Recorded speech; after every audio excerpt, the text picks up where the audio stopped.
Hey everyone, Golden Ninja 3000 here again. Today I'm reviewing Harry Potter set 75980, Attack on the Burrow. This set has 1,047 pieces and it'll retail for $100 in the US when it releases sometime in August or September. As you can see, this set has 8 minifigures and 7 of them are exclusive, which is really nice.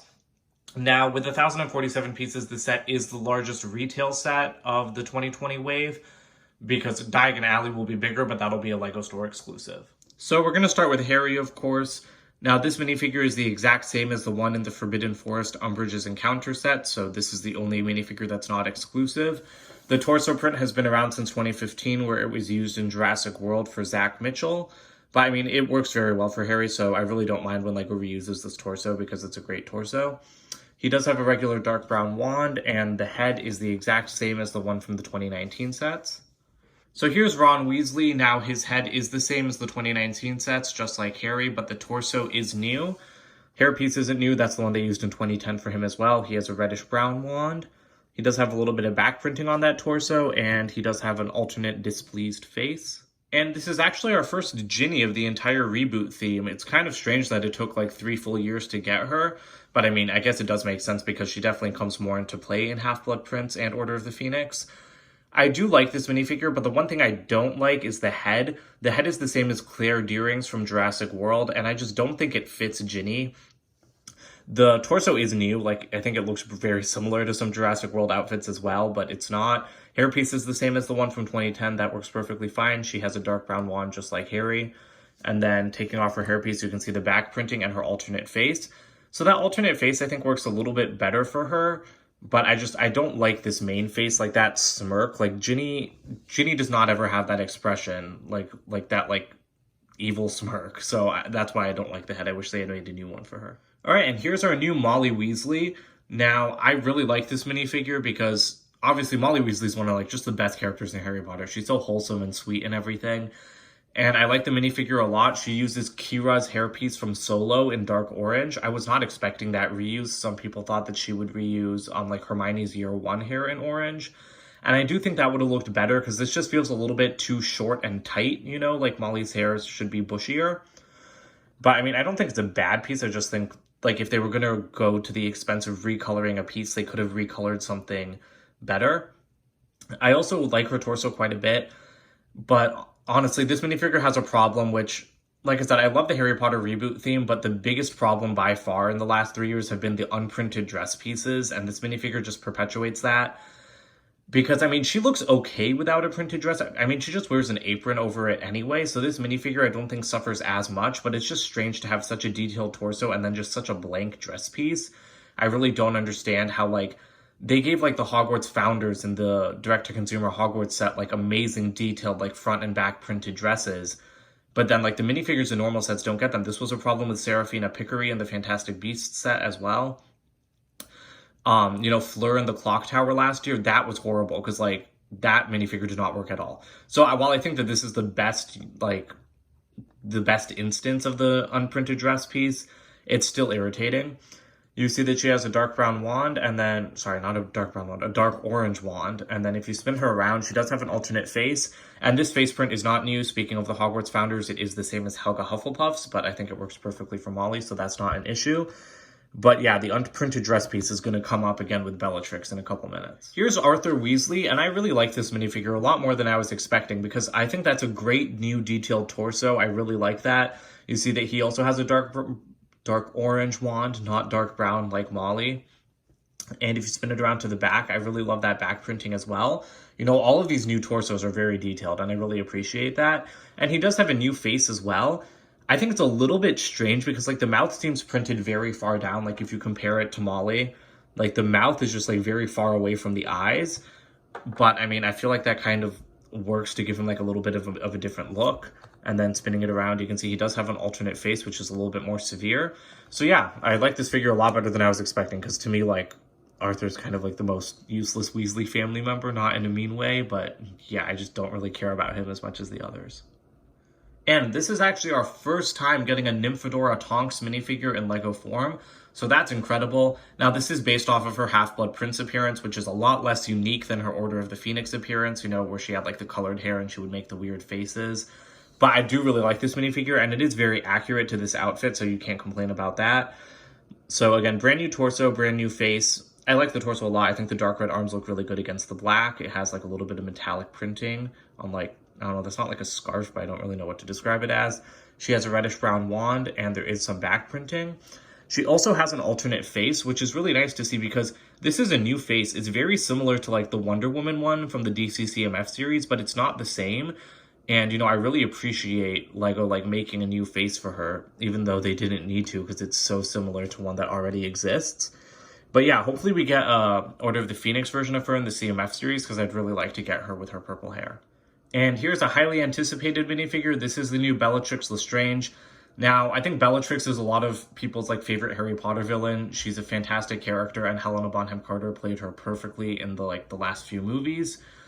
But this minifigure, I think, is honestly the worst to come out of the Harry Potter reboot line because they just cut too many corners with it. So obviously, first off, you have the unprinted dress piece issue, right? I said it'd come up again with her, and it looks so much worse on her than it does on Molly. Because at least with Molly, like, again, Molly just wears an apron, but Bellatrix is supposed to have this kind of like threaded like dress detailing all the way through her, like through her skirt. And so to like have such a detailed torso and then just lose it in the legs, I think it does not look good. It could be worse, but I mean, I just feel like it's cheap, you know, to do it twice in one set and with a character like Bellatrix, you know, that like so many people love. And then the other issue I have with her is that horrible face. I have to say it. Like, really, I love Bellatrix and I want to like this minifigure, but that face just does not work for her. So it's Mantis's face from Guardians of the Galaxy 2. And so this screaming one looks okay. You know, like she could have more like hollowed out eyes. That might be nicer. But if you spin her around, and you can also see the back printing here, that face does not work for Bellatrix. Bellatrix does not have a kind smile like that. You know, like that smile isn't evil enough for her because it's meant for Mantis, who's like a very caring and kind person. And the face just doesn't work. So I really hate that LEGO cut corners like this, especially when they made a brand new Bellatrix face for her prison outfit in the CMF series 2, and that face works so much better. So like, I don't understand why they didn't just reuse it here. You know, LEGO's not against reusing CMF prints. You know, like I said, going back to the Wonder Woman face, the Wonder Woman face from the CMF series appeared in the Wonder Woman 1984 set just a couple months later. So I don't understand why LEGO couldn't have used Bellatrix's new CMF face here. It really bothers me. That being said, I really like the back printing here with like the pulled down hood. And let's put her hairpiece back on because this is a fantastic hairpiece. It is the same one from 2010. It's like a hard rubber, so it's not as bendy as something like Dobby's head, but it's not exactly like a hard plastic. It's not glossy, you know, like the rest of the pieces. She does have a black wand, and, you know, like I said, I really love this hairpiece. You know, it was fantastic back then. It's still fantastic now. But she's just let down by the face and the unprinted dress. And, you know, I really hope that we get a more detailed version of her. Maybe Bellatrix will appear in the Diagon Alley set that's yet to be revealed. And if she does appear in that set, I hope that she has, like, some better prints. And to end on a more positive note, here's the new Fenrir Greyback. This minifigure is a fantastic update. You know, the torso is great, the legs, they've been using that piece since, like, 2017 on a bunch of different characters and a bunch of different themes, but it works perfectly when they match up the torso design like that. And I really like his new face. I think his new face was done, like, it's extremely detailed, you know, with, like, all of the hair in there.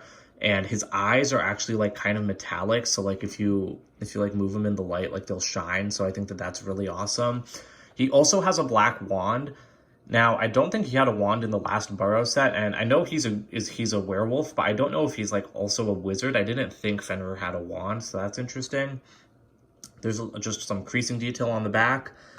And then there's his alternate face, which is also great. Like, I love how much expression they got in there with the bared teeth and, like, the squinting eyes. So this is a fantastic figure.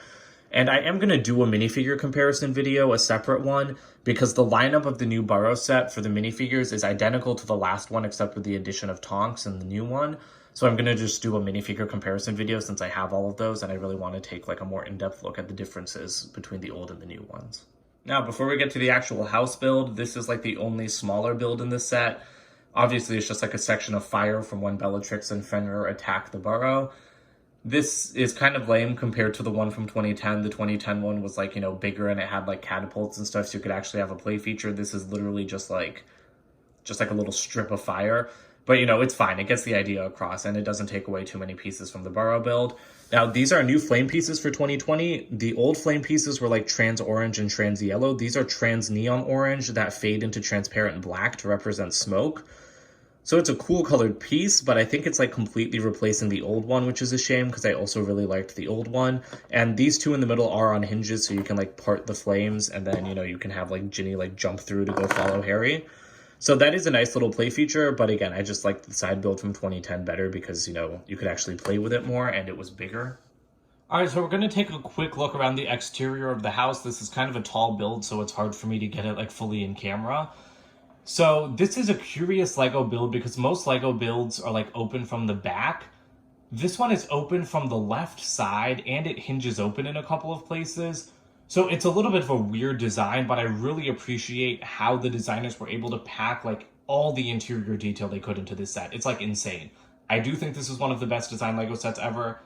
Like, this is just absolutely without a doubt one of the best just normal mass market Lego sets ever released, you know, like not a giant exclusive. And I really appreciate how much they improved it from the 2010 version.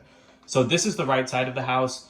You can see that the entire top floor is at an angle. So like Lego like built an angle and then you just build a little base and then you build like these floors separately and just like stick it on top.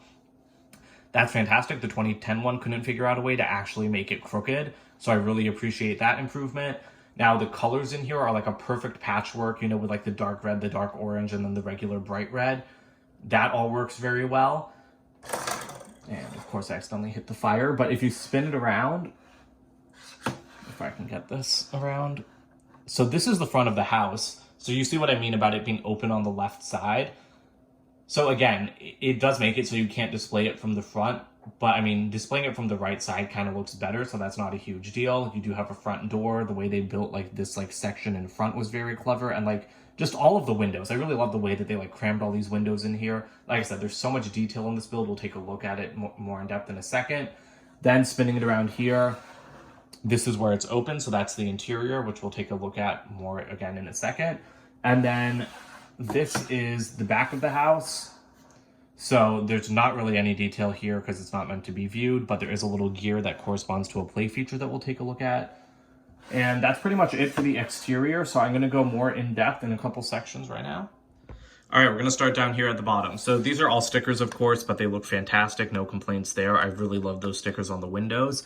So this is obviously the pig pen. A lot of people thought that the pig from the Pirates of Barracuda base set must be coming in a Burrow set because like Ideas doesn't usually have the budget to do new prints like that. And indeed, they were correct. So there's a little door here that opens out. All of these wood grain pieces, by the way, are printed. So you get one right here. And then, you know, if you go up more towards Ron's bedroom, you have more there.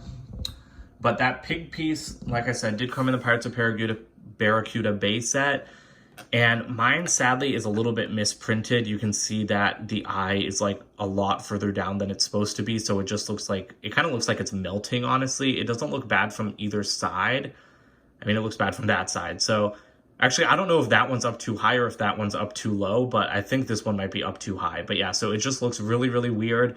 I did put in a request to Lego to get a new one, so that is on the way, but I didn't want to wait for that to do the review, of course. And yeah, Lego pigs are not common, and I really appreciate getting one here, especially because we also got one in the 2010 set, and it just fits onto a couple studs right there. And so that's it for the pig pen. All right, and then the only other exterior feature we're really going to take a look at is the front door. So like I said, I really love the way that they built this. You know, these are just like on hinges, and then this is just like one of those road sign pieces, and everything just like kind of fits in perfectly over there. That's a really great build.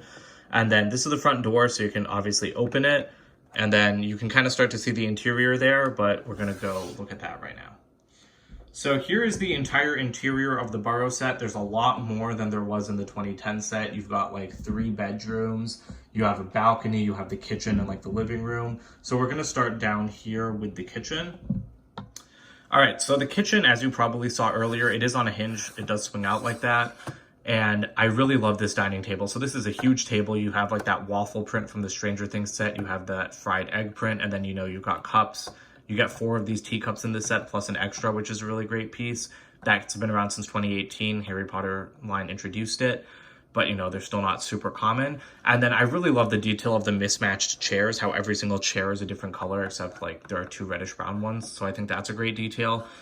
On this side, you have a teapot. You have like a large sink. I like the way they built that as well to get it, you know, larger than a normal Lego sink. And then there are just some bottles over there and a stickered piece up here. Not sure what this is supposed to be. Yeah, like I don't know what it is, but it's just hanging up there. Now, the one thing that I don't love about the kitchen is that it's a little bit cramped, obviously.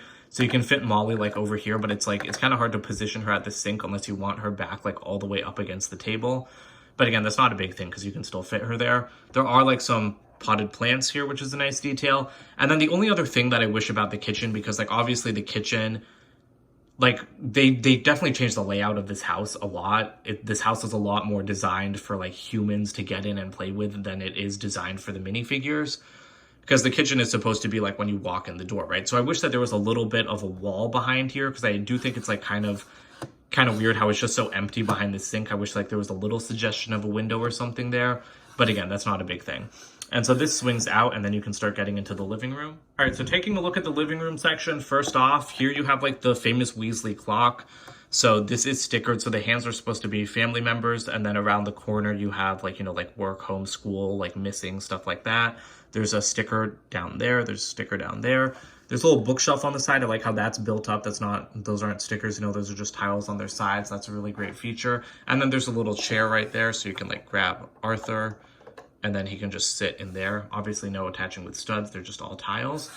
So again, it is a little bit cramped when it's folded up with the kitchen. It's like, why would you be sitting in an armchair behind the kitchen table? But like I said, it's designed for us to play with. It's not designed for the minifigures, which, I mean, Lego sets are usually designed for the minifigures. So it's a nice change, but then it's also a little bit awkward with stuff like that. And you can see there's barely any room back there to like, so when you walk in the front door, basically you walk straight into a bookshelf. And again, they did that so that they could put the kitchen on this side so that it'd be easier to play with. But again, it is awkward in just the overall layout of the house. So turning it around, this side also opens up. So if you just get like a finger in the stud or like between these pieces, you can open that up. So it actually locks in place. This is the back of a headlight brick, and then that's a brick with a stud on the side. So that's how they lock together. That's a really great feature. I kind of wish they locked the other side as well, because like I said, whenever you move the house, like the kitchen wants to swing open, but it's not a huge thing. So here's the other section of the house. Of the living room, I mean, not of the whole house. So here's the sofa. You can see like two minifigures on there. One of them is like sitting slightly forward, and then you can put another one just right there. There are two little side tables. There are these candlesticks, and then there's like a jar with like a plant in it, and then a bottle. This lamp is a cute build. There's a little desk even like with a letter on it, which is a nice detail. There's firewood next to the other side of the bookshelf. And then here's the fireplace, and this is where a play feature comes into play. So this fireplace is like really great because the last Burrow came with a fireplace on the side, but it wasn't actually like part of the house. This one is part of the house. So you have the normal orange flames there. Now what you can do is, I showed you guys that gear on the back of the house. So if you turn the gear, I need to open this back up, but if you turn the gear, the fireplace switches to green flames for flue powder. And that's what that little jar is right there. It's a jar of the flue powder. And that's a fantastic feature. It works really well. Obviously, again, you just turn it and then the flames switch. And that is a new color for the flames. It's also in the new Ninjago sets. Now, the one flaw of this fireplace compared to the last one is that you can't put a minifigure in it because like they're kind of too big. So you can just pretend like they're going in, but the last fireplace could actually tip a minifigure out. But again, it wasn't part of the house, so I'm okay with the trade-off. All right, and now we're gonna get into the bedrooms. So starting on the left, this is Ginny's bedroom right here. And again, the amount of detail crammed into such a tiny space is so impressive to me. So you have her broomstick up on the wall. As you can see, there's a little vanity here. That minifigure is like that mirror is slightly reflective, but not as reflective as like the Friends stickers that they use. I wish they had used a more reflective one, but I mean, it doesn't really matter. There's a brush here. Ginny can sit on that chair, and then she's got her bed in the corner. And there's so much detail in these things. So there's a poster up on the wall, which I'm gonna just take off so that you guys can see better. But this is a Weird Sisters poster, which is such a great piece. Like, I love that. I love that sticker. The stickers in this set are like insanely good, which is a weird thing to say about stickers, but like the detail is awesome with that. And then her bedspread has like the Hollyhead Harpies logo on it because that's her favorite Quidditch team. Again, fantastic detail. You can grab Ginny and she can fit in the bedroom. I mean, obviously they don't sit on the beds properly because they're all tiled over, but you know, you can cram her in there and then obviously she can sit at that chair. So again, just so much detail crammed into that space, you know, and they got like the pink wall. And so, yeah, you see the pink from this side, but you don't really see it from any other angles, especially not from the outside. So I'm really impressed with that. All right, next up we have Molly and Arthur's bedroom. So there is a little chair here for Mrs. Weasley to sit. Now she can't actually sit because she has the dress piece, but they have like dark tan wands that are meant to be knitting needles. And so they're knitting like, and maybe like a Weasley sweater, I guess, because it doesn't really look like a blanket. So she's knitting something here, and there's like a little basket, and that piece is supposed to be more blue yarn. Fantastic attention to detail. Again, you can say anyone with legs in there. Can't really sit Mrs. Weasley, but that's a minor thing. And then up on the wall, that is the Weasley family like trip to Egypt that was mentioned in Prisoner of Azkaban. I don't even remember if that was in the movie, but I mean, that's fantastic attention to detail. And again, such a good sticker. Like, it's just fantastic. And it's got all of them in there, and you can see camels and like the pyramids. Just, that's a fantastic piece. And then of course there is a bed here. Let me see if I can like raise this a little bit to get like a little bit of a better angle on it, but it is kind of just hard to get in there. Actually, yeah, I can't take it off, but as you can see, these floors come off, as I had mentioned before, just to make them easier to build. And so you can fit 2 people on the bed. Of course, she won't really fit with the skirt, but this is an entirely brick-built bedspread, and you know, you can fit 2 people right there. So that's great. I love the beds in this set. I mentioned in the Privet Drive set how I really liked, you know, the built-up beds without stickers, and this is another one like that, and, you know, it's a fantastic design. All right, so the last bedroom is Ron's. Now, you can see it is, like, pretty high up, so it's kind of hard to see some of the details. I'll take it off in just a second, but the main thing I wanted to point out at this angle is that you can see there's a little Chudley Cannons poster up on the wall, which is, again, fantastic attention to detail, and there are these steps that lead out onto the balcony. So removing Ron's bedroom, like I said, those floors separate out quite easily. You can see that he has a Chudley Cannons bedspread as well. And again, that sticker just matches up perfectly with the brick built detail, so that's really nice. And it's the same size as Ginny's bed, just with an added footboard. So he fits on it pretty well. And so like I said, there are steps that go out onto the balcony. So here's the balcony. You know, it's pretty open air. There's a broom here. This is just for sweeping, I think, not for flying. And then if you spin it around, let me raise the camera a little bit, but if you spin it around, you can position a minifigure looking out there. And then this is like the roof. It's just built with like a couple of those 2x3 tiles with like the clips on them. And these can actually flip up pretty easily, but that's just their design so that they're at a bit of an angle. And just looking around the outside of Ron's room a little bit more, because I didn't mention this on the exterior, I really love the way they got like this wood paneling in there with the printed pieces and the plain pieces. I really like this little like awning kind of. He has these railings that are built with like skeleton leg parts. And again, I just really like the detail. And I forgot to mention, it's pretty interesting what they did for Molly and Arthur's bedroom, because they use like masonry bricks, but they use the outside of them. You know, like not the actual brick part, you know, just like this part with like the one line through it, and the actual bricks show up on their bedroom. So I really like that design as well. And then the last section of the house is just this little area up here for the 2 owls. So the brown owl also comes in the Privet Drive set, but other than that, it hasn't appeared in a set since 2010, so that's really great. And then this is the new Hedwig mold with the outstretched wings. I took a look at it in some other reviews, but yeah. So the owls just sit up here. Otherwise, there's just some more space to put some minifigures. So, you know, you can see up there. So that's a pretty great, you know, little use of space, because it's a nice way to store the owls, especially because the new Hedwig mold is so big and you don't really have a lot of room on like the top of the house to store them, because there's just the chimney stack and, you know, there's barely any exposed studs up there, and then where they are exposed, like, it's just hard to position owls around there. So yeah, so that's pretty much it for the Burrow, and I've totally put the house on the wrong way, but now let's go into the wrap up. Here are the extra pieces for this set. You get a teal brick separator, which is always nice. There are a bunch of little printed 1x1s. You get an extra waffle, an extra egg, and an extra one of those little round log pieces. You get an extra green flame as well, which is always nice. And now, this was a very weird inclusion to me, but I actually got an extra one of this piece, which this piece is not in this set. It's not in the inventory. It's not part of this set. But I got one of these pieces instead of a 1x2 plate in olive green. So I had to just pull that out of my own collection. But I mean, that's very odd to me that like a piece that's not even part of this set ended up with me, and I was missing one that does come in the set. So again, like, that's just a little quality control thing. I feel like LEGO's been slipping a lot more in 2020. You know, the pig being misprinted, that's not a big deal. But I mean, it's very rare for a set to have 2 mistakes like that. And I'm going to mention this in the Astronomy Tower review, but that I have no idea what's going on with that set's instructions at one point. So yeah, there's like a lot of little things that seem to be slipping through the cracks. Like, and even if you look at the house, like even just like the pink on Ginny's wall, that's all supposed to be the same color pink. And I don't know how well it shows up on camera here, but it's like, there's like different shades of that dark pink. You know, like that brick is like lighter than the other ones. That one's darker than the other ones. So I mean, just little quality control issues like that seem to be becoming more common in 2020.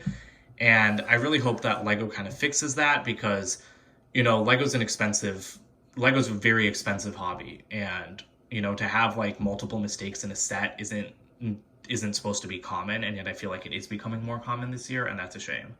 Here's the box for this set. It is the European version, so there is no piece count on the left side. On the top, you can see all the minifigures there. I think it's really funny, again, with that smiling face for Bellatrix, which just doesn't fit. It's like she's just smiling and chatting with Harry, like she's supposed to be trying to like kill him.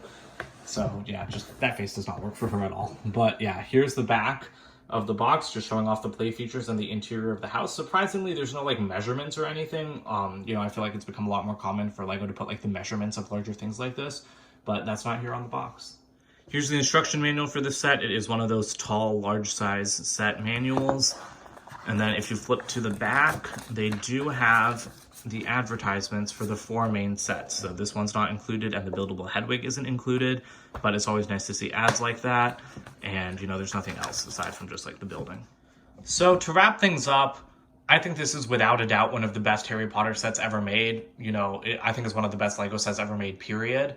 Especially like just normal regular retail set, you know, that's not a $200 LEGO exclusive that has like so much love and attention poured into it. Because I mean, you can feel the love and attention for this set, and it's extremely well designed. It is such an improvement over the 2010 one. Like, wow, I loved that 2010 one, but it had nowhere near the amount of detail that this one has. And that's just so impressive to me that like in 10 years, like LEGO's come this far. And, you know, they got the entire top floors crooked. Like, it's actually at an angle. That's incredible. It looks fantastic on display because you can really tell that it's leaning. And again, you know, the minifigures are great except for Bellatrix. I don't think that's a good minifigure. I think the 2010 Bellatrix is so much better, which I feel like is not something that you should be saying in 2020. Molly, I don't think the 2010 Molly is better. I feel like they're pretty even because, like, yes, this one's dragged down by, like, the slightly weird hairpiece and then the unprinted dress. But again, she's nowhere near the level of, like, I feel like just given up. I feel like the designers just gave up on Bellatrix, kind of, to be honest. Maybe they didn't have enough budget left to do anything else for Bellatrix. But, I mean, she's such an iconic Harry Potter villain. So I really don't like seeing the minifigure, like, be that lame, quite frankly. But, you know, our first Tonks is great. All of the other Weasleys are great. And again, it's about the build here. You know, I'm sure we'll get another Bellatrix at some point. We're getting another Bellatrix in the CMF series. You know, like, her face bothers me. So I'll buy a second one of the CMF Bellatrix and swap out the heads. It's not a big deal. But you can't, it's much harder to compensate for a poor build. And this build is not poor at all. I do think it's a weird choice to have it open from the left side. Personally, like, as someone that's used to sets being designed for minifigures as opposed to like for humans, it's really weird to me that the front door opens onto a bookshelf and then like all of this stuff is like not in the right place, kind of. Like, it bothers me that the kitchen is on its side, that there's no like kitchen window, you know, behind like the sink.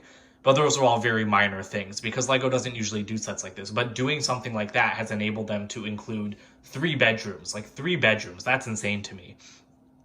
So again, while it's slightly bothersome to me, it's not something that I wish they had done differently. The fireplace is great, like getting that play feature inside this time instead of how it was outside on the 2010 set. So yeah, I can't recommend this set enough. I think if you're only gonna get one set from Harry Potter 2020, it should be this one. By far. This is by far the best. And, you know, the building experience was fantastic. You know, Hogwarts sections are all well and good, but like, even the astronomy tower it's just another section of Hogwarts. This set is absolutely fantastic. And for $100, you definitely get your money's worth.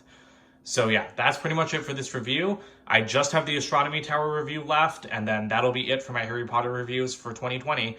because after that, like I have the CMF series, the Polybag and Diagon Alley, but those are probably going to be a lot more patchwork because the release dates are up in the air because of COVID, and then I'll be going back to school soon, so that'll impact things as well. But yeah, I'll see you guys later in my Astronomy Tower review. Bye for now.